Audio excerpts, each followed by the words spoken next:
Chers amis, bonjour. C'est encore votre humble serviteur Willy Kayembe.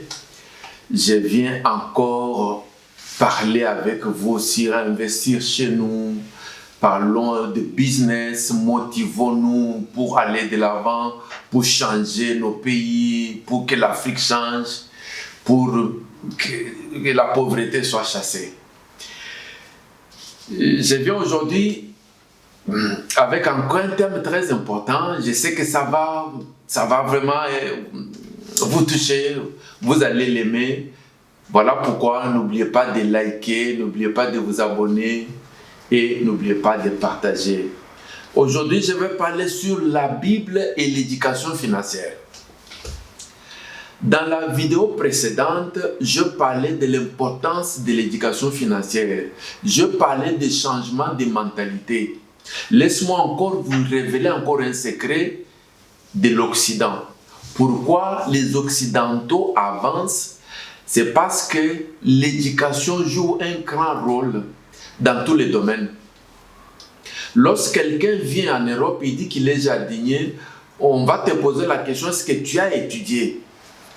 Mais toi, tu vas te dire, mais ne fût-ce que tondre les gazons ou couper la haie, est-ce qu'il faut avoir une éducation pour ça? Je vais te répondre par oui.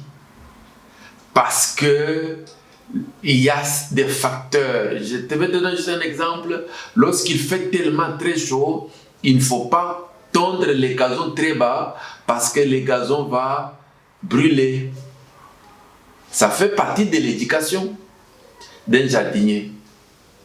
Juste, je voulais dire, dans chaque domaine, les personnes sont des personnes éduquées, c'est-à-dire ils ont la maîtrise de ce qu'ils font. C'est ce qui fait que les maçons, quand ils font la maison résiste, la maison tient longtemps parce qu'il a construit la maison selon les normes. Et lorsque nous parlons aussi des finances, il faut que celui qui se lance dans le business, il doit ne fût-ce qu'avoir l'éducation financière, connaître quand même les entrées et les sorties. Comment ça fonctionne dans les pays où je vis avec les impôts. Comment calculer les impôts. Comment gérer, comment aller avec l'argent. Il doit apprendre les principes de dépenses. Les actifs et les passifs, ils doivent avoir ces langages-là. Et aujourd'hui, je viens vous dire que nous n'avons pas eu l'éducation financière lorsque nous avons grandi. Ça n'existait pas. Quelques parents ont donné à leurs enfants, mais sinon à l'école, on apprend la maçonnerie, on apprend les maths physiques, on apprend la géographie, et ainsi de suite, la pédagogie, ça se limite là. Mais comment aller avec l'argent? Là, c'était un tabou. Voilà pourquoi, en grandissant, nous avons tous fait des erreurs parce que dans notre jeunesse, nous n'avons pas eu l'éducation financière. Hélas, la Bible aussi parle de l'éducation financière. Mais combien de pasteurs en parlent? Et quand bien même les pasteurs en parlent, certains vont taxer ces pasteurs comme étant des gens qui aiment beaucoup l'argent, comme étant des hommes d'affaires, et ainsi de suite. Mais aujourd'hui, je viens avec cette vidéo pour dire, au travers de la Bible, nous trouvons aussi l'éducation financière. Qu'est-ce qu'il faut faire pour devenir riche? Qu'est-ce qu'il ne faut pas faire pour ne pas rester dans la pauvreté? Notre premier passage est dans le livre de Proverbes, le chapitre 13, au verset 11.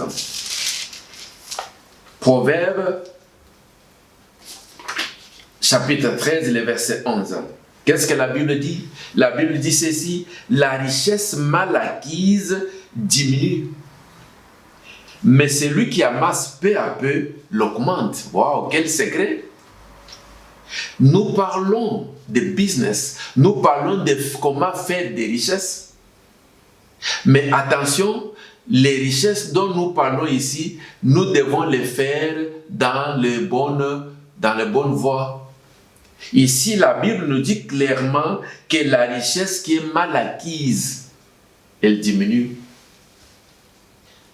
Ce verset est synonyme de ce que nous disons, l'aiguille qui est ramassée dans les sables finira aussi par se perdre. Si toi tu cherches la richesse, mais de quelle manière tu la cherches?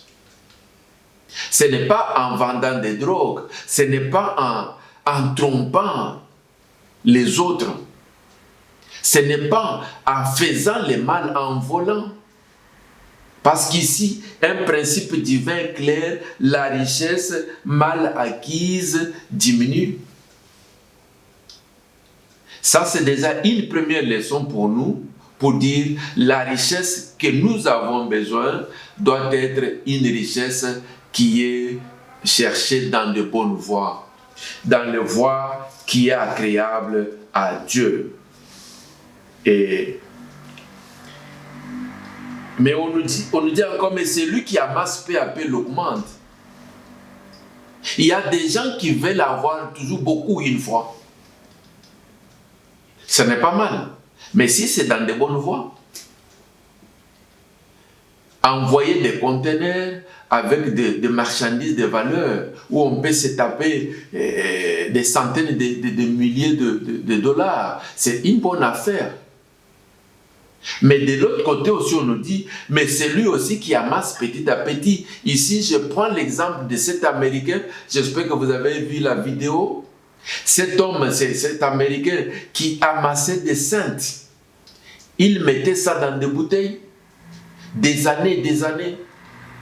Les jours où il fallait amener ces bouteilles à la banque, il fallait chercher un moyen de transport. Mais lorsqu'on a commencé à compter, bien que ça a pris du temps, mais c'était une somme énorme. Des milliers de dollars que cet homme a reçu. Ça, c'est un exemple que je viens de partager avec vous pour dire, en amassant petit à petit, vous qui faites le commerce, petit à petit, vous économisez, vous faites des entrées petit à petit. Mais lorsque vous persévérez, un jour, vous arrivez aussi à constater que cela va augmenter. Lorsque vous réduisez les dépenses, lorsque vous ne faites que les dépenses essentielles, les 1 cent, les 1 dollar qui s'ajoutent encore à un autre dollar, vous avez des dollars. Lorsque 1 dollar s'ajoute à 99 dollars, vous avez 100 dollars et voilà votre fonds ne fait qu'augmenter. Alors, notre deuxième passage, c'est toujours dans Proverbe, chapitre 20, le verset 4. Qu'est-ce que la Bible nous dit? La Bible dit ceci, à cause du froid, les paresseux ne labourent pas. À la moisson, ils voudraient récolter, mais il n'y a rien. Waouh! À la place du froid, on peut dire aussi, à cause de la chaleur, comme chez nous en Afrique. N'est-ce pas, il y a des gens qui sont torse nus. Ils sont habitués à être là avec sa bière à côté. Il dit, mais il fait tellement chaud, moi je ne veux pas travailler. Mais tous les mois là de juin, il fait chaud. Tous les mois là que toi tu traverses, il fait chaud. C'est-à-dire que tu ne vas pas sortir, tu ne vas pas travailler. Ici la Bible dit, quand les autres vont labourer, quand les autres vont s'aimer, mais lui ne sort pas, il ne va pas s'aimer parce qu'il fait chaud. Ou alors il fait froid.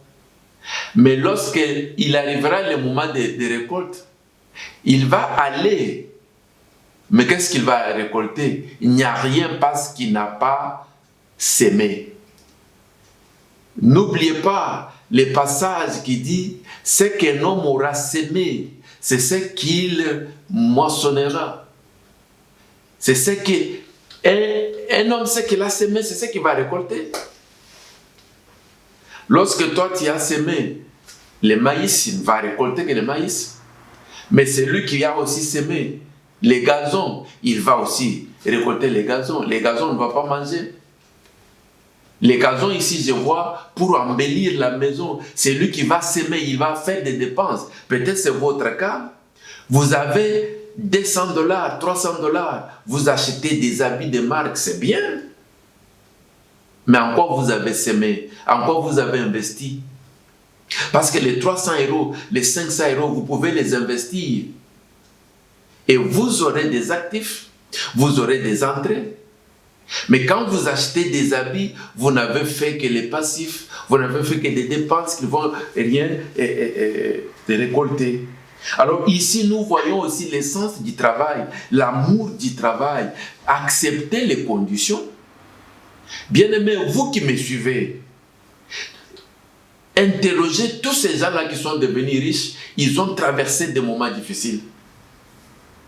Devenir riche, ce n'est pas quelque chose qui est juste dans la facilité, mais il faut accepter de traverser les moments difficiles, c'est-à-dire subir la chaleur ou le froid du dehors. C'est comme mon père disait, le bonheur est dans les épines. C'est lui qui veut le bonheur, c'est lui qui veut la richesse, c'est lui qui veut de l'argent. Cet argent est là, est sur les épines. Et comment font les épines? Les épines piquent. J'espère que vous avez compris. Vous voulez faire des richesses, créer des richesses, mais comprenez, créer des richesses, on passe aussi par des épines. On passe par les hauts et les bas. Hein? Donc celui-là, il dit non, mais moi je ne sors pas parce qu'il fait froid. Et troisième leçon pour aujourd'hui, tel qui donne libéralement, c'est dans Proverbes chapitre 11, le verset 24. Tel qui donne libéralement devient plus riche, et tel qui épargne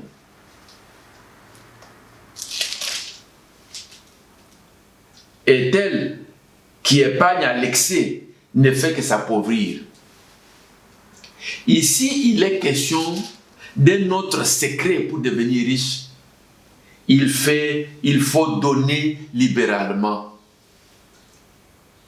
La Bible nous dit que c'est lui qui donne à un pauvre prête à Dieu. La première personne à qui il faut donner, c'est à Dieu lui-même. Je lisais un livre de notre sœur ici, Grâce. Je parlerai d'elle dans les jours qui viennent, où elle dit quelque chose. Lorsque quelqu'un est avec un associé et que lorsqu'il ne respecte pas les principes avec l'associé risque de le quitter. C'est-à-dire, lorsqu'on veut devenir riche, Dieu est notre véritable associé.